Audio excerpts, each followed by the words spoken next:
Donc, je vous ai préparé cette petite vidéo pour apprendre à utiliser les tableaux de conversion pour les mesures. Pour les mesures en général, c'est-à-dire qu'il nous servira pour les longueurs, pour les masses, donc le poids, et pour les contenances, les volumes, le litre. Nous, aujourd'hui, on va travailler sur les mesures de longueur qui se mesurent en mètres. Donc, on va d'abord préparer notre tableau. Kilomètre, 1000 mètres, qui se note km. Ensuite, l'hectomètre, HM, ça correspond à 100 mètres. Le décamètre, DAM, ça correspond à 10 mètres. Ensuite, plus petit, le décimètre, non, d'abord le mètre, donc la référence, excusez-moi. Ensuite, on partage notre mètre en 10, le décimètre. On partage notre mètre en 100, le centimètre, cm. Et on peut partager notre mètre en 1000, le millimètre. Avant de voir comment passer des décimètres au décamètre, des hectomètres au centimètre, des millimètres au kilomètre, passer de l'un à l'autre assez facilement avec ce tableau, on va d'abord discuter et voir quelles sont les unités de mesure qu'on utilise au quotidien. Celles qu'on utilise tous les jours, parce que dans les hectomètres, les décamètres, les décimètres, les centimètres, il y en a certaines dont on entend très rarement parler, et certaines unités qu'on utilise vraiment au quotidien. Celle qu'on utilise toujours, la plus simple, la référence, le mètre. Il correspond à environ un grand pas d'adulte. Et c'est pour ça que c'est la plus facile à se représenter, c'est vraiment l'échelle humaine, le mètre. On l'utilise pour mesurer des surfaces, par exemple la surface d'un terrain de foot, ça fait une centaine de mètres de longueur. Un champ, ça fait telle distance en mètres sur telle distance en mètres. Il nous sert pour mesurer donc des surfaces. Il nous sert aussi beaucoup au bord de la route barrée à 100 mètres, tournée à droite à 200 mètres. C'est pour des distances assez proches. Il nous sert aussi pour des mesures d'animaux ou même d'humains, parce qu'on mesure en gros entre 1 et 2 mètres. Ici j'ai mis l'exemple du tyrannosaure qui mesure 5 mètres de haut et 13 mètres de long. Le mètre, c'est vraiment le plus simple à se représenter, c'est le plus proche de l'échelle humaine.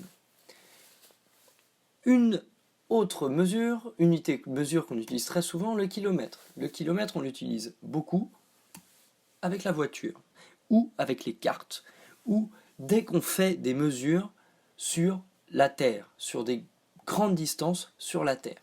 On parle de distance par exemple entre Paris et Saint-Étienne, 514 km, entre Lyon et Saint-Étienne, 64 km, mais on parle aussi de mesures sur la Terre, on parle du tour de la Terre qui fait à peu près 40 000 km. D'accord ? Ce sont des mesures pour mesurer des grandes distances. Autre unité qu'on utilise très souvent, le centimètre. Le centimètre, il nous sert beaucoup à l'école parce qu'on l'utilise en géométrie. Centimètre, c'est notre règle.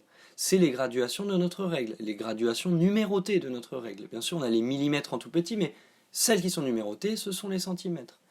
Et elle nous sert aussi, cette unité de mesure, pour être plus précis quand on mesure une taille. Par exemple, cette fille, elle ne mesure pas à peu près 1 mètre. On peut même dire qu'elle mesure 110 cm. 1 mètre et 10 cm.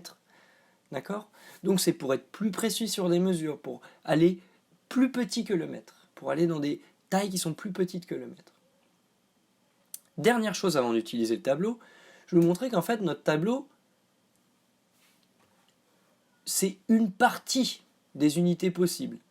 Nous on va du kilomètre, 1000 mètres au millimètre, le mètre coupé en 1000, 1 millième de mètre, mais on peut aller aussi beaucoup plus petit. Donc là on voit par exemple cette puce qui mesure 1 mm, c'est une graduation de notre règle.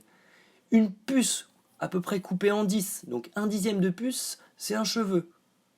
Une puce coupée en 1000, c'est une cellule, n'importe quelle cellule. Et une puce coupée en 10 000, vous imaginez, vous prenez une petite puce que vous coupez en 10 000, et vous avez un brin d'ADN. Notre coronavirus, en ce moment, auquel on entend parler tout le temps, il mesure environ 200-300 nanomètres. Donc pour le coronavirus, on est un petit peu plus grand que l'ADN, on n'est pas ici, c'est une grande chaîne d'ADN, un virus. Donc on est par ici, 200-300 nanomètres. Vous voyez bien que c'est une puce coupée en 10 000, c'est minuscule. Mais nous, on va s'arrêter au millimètre. Et à l'inverse, on peut aller dans des mesures beaucoup plus grandes, notamment pour mesurer les distances entre la Terre et les étoiles. Cette étoile, ici, c'est la plus proche de la Terre. Elle se trouve à environ 40 000 milliards de kilomètres. Regardez ce nombre, c'est immense, 40 000 milliards de kilomètres. Mais quand on fait de l'astronomie, on utilise une année-lumière. Une année-lumière, c'est 10 milliards de kilomètres, donc 40 000 milliards de kilomètres, c'est à peu près 4 années-lumière. C'est plus simple de dire que cette étoile elle est à 4 années-lumière qu'à 40 000 milliards de kilomètres. Voilà, passons à notre tableau. Notre tableau, vous allez voir, c'est très facile à utiliser.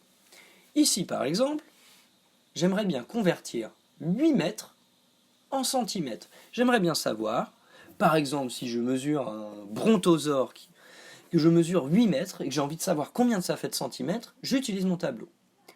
8 mètres, je place mon 8 dans la colonne des mètres. Voilà. Ensuite, je regarde, c'est quoi que je veux? Des centimètres. Mes centimètres, ils sont ici. Ok, super.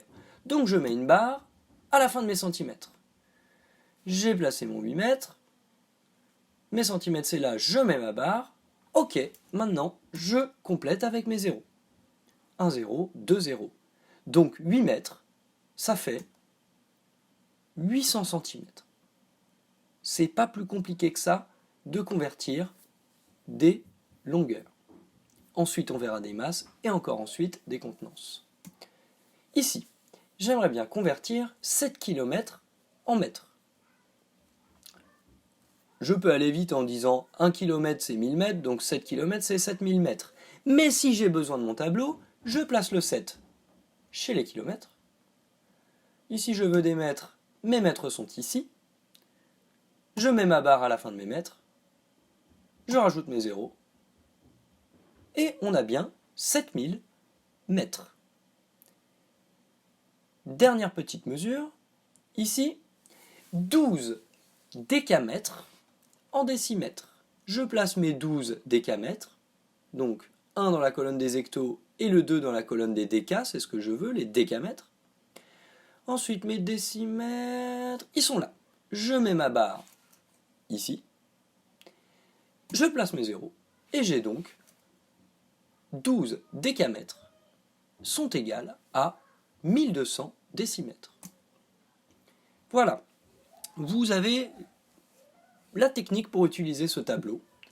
Maintenant, il va falloir juste préparer ce tableau.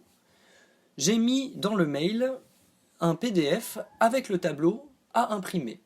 Vous le glissez ensuite dans une pochette plastique pour écrire au Velleda dessus à l'infini. On écrit, on efface, on écrit, on efface. Comme ça, vous pouvez préparer vos conversions et ensuite les recopier sur votre fiche d'exercice. Eh bien, bon courage!